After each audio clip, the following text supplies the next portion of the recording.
Assalamualaikum warahmatullahi wabarakatuh. Perkenalkan, nama saya Gita Purnama Hanafi dari kelas 6D PGSD. Nah, dalam video kali ini saya akan menjelaskan materi kelas 5 dengan materi organ pencernaan dan fungsinya pada hewan dan manusia. Selamat menyaksikan. Organ pencernaan dan fungsinya pada manusia dan hewan. Nah, pencernaan adalah sebuah proses metabolisme di mana suatu makhluk hidup memproses sebuah zat dalam rangka untuk mengubah secara kimia atau mekanik sesuatu zat menjadi nutrisi. Pencernaan terjadi pada organisme multisel, sel, dan tingkat subsel, biasanya pada hewan. Nah, selanjutnya yaitu sistem pencernaan pada manusia. Nah, alat-alat pencernaan yaitu organ tubuh yang menjadi fungsi dalam proses pencernaan. Nah, alat-alat pencernaan tersebut terdiri dari saluran pencernaan dan juga kelenjar pencernaan yang dapat menghasilkan enzim-enzim pencernaan. Adapun saluran pencernaan pada manusia terdiri dari rongga, mulut, kerongkongan, lambung, usus halus, dan usus besar.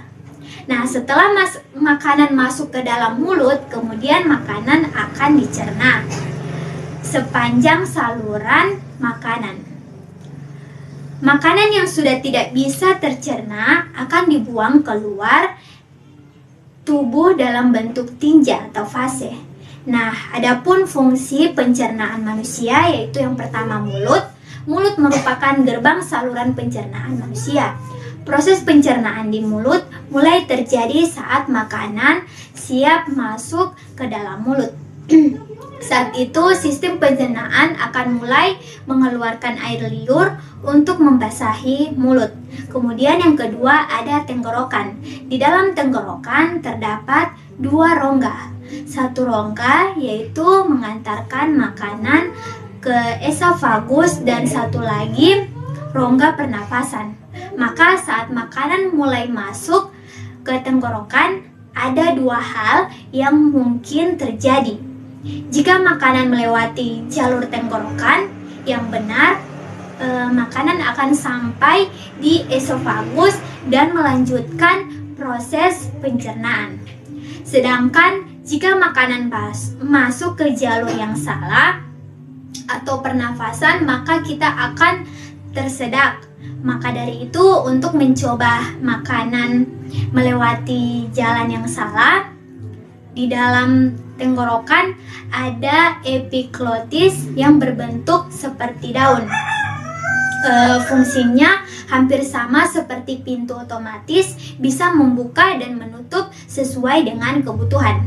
Selanjutnya yang ketiga, esofagus. Esofagus terletak di bawah tenggorokan organ. Pencernaan ini terbentuk seperti tabung yang dikelilingi otot-otot.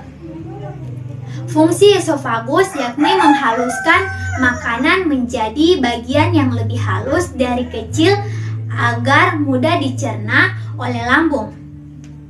Proses menghaluskan makanan tersebut menggambarkan gerakan mekanisme peristaltik.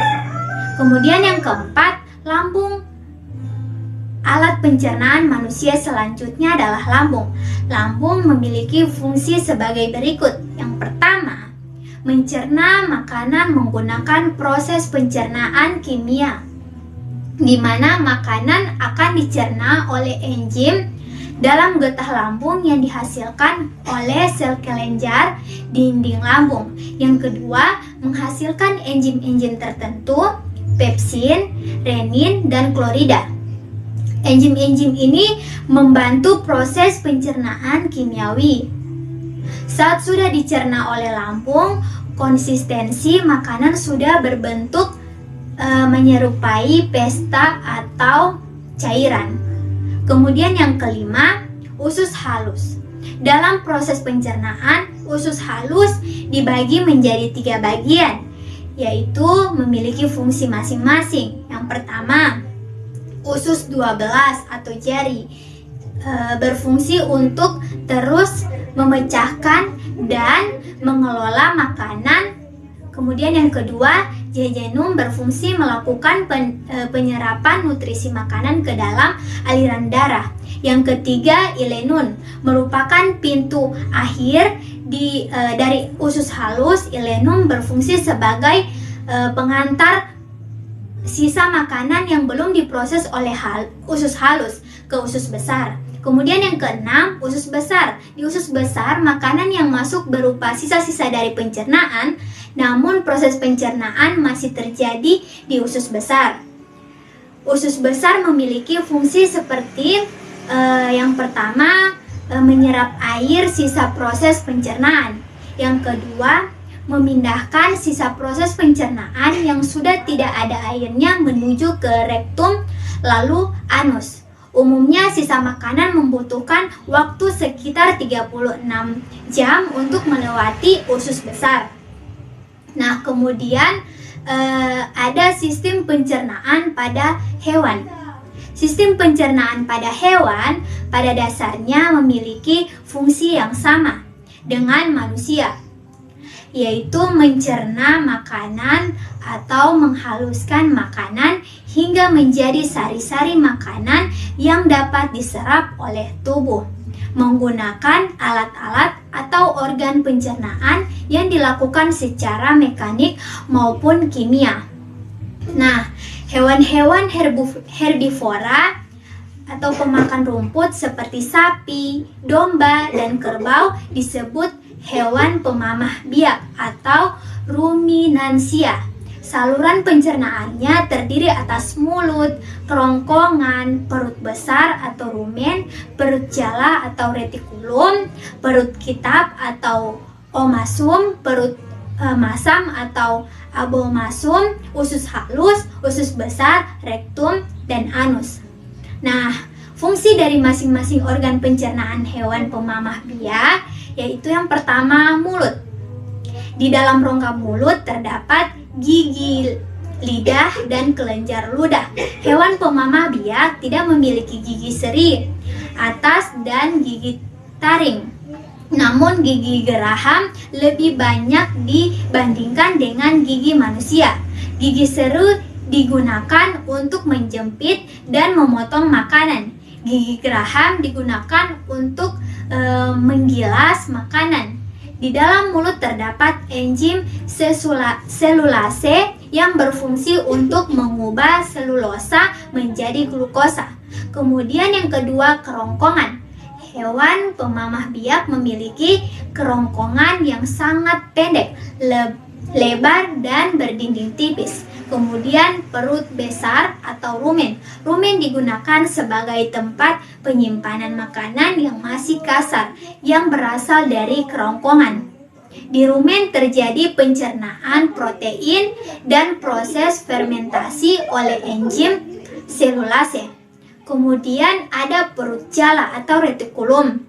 Pada retikulum, makanan dicerna secara mekanis dan kimiawi dibentuk menjadi gumpalan atau bolus. Kemudian ada perut kitab atau omasum. Pada omasum, makanan yang telah dicerna untuk kedua kali akan dicerna secara mekanis dan kimiawi. Selanjutnya ada perut masam atau abomasum, merupakan lambung yang sebenarnya di dalamnya makanan dicerna secara kimiawi oleh enzim-enzim. Selanjutnya ada usus halus, berfungsi untuk menyerap sari-sari makanan dan mengedarkannya ke seluruh tubuh. Kemudian ada usus besar, merupakan tempat terbentuknya fase dari sisa-sisa makanan yang tidak diserap.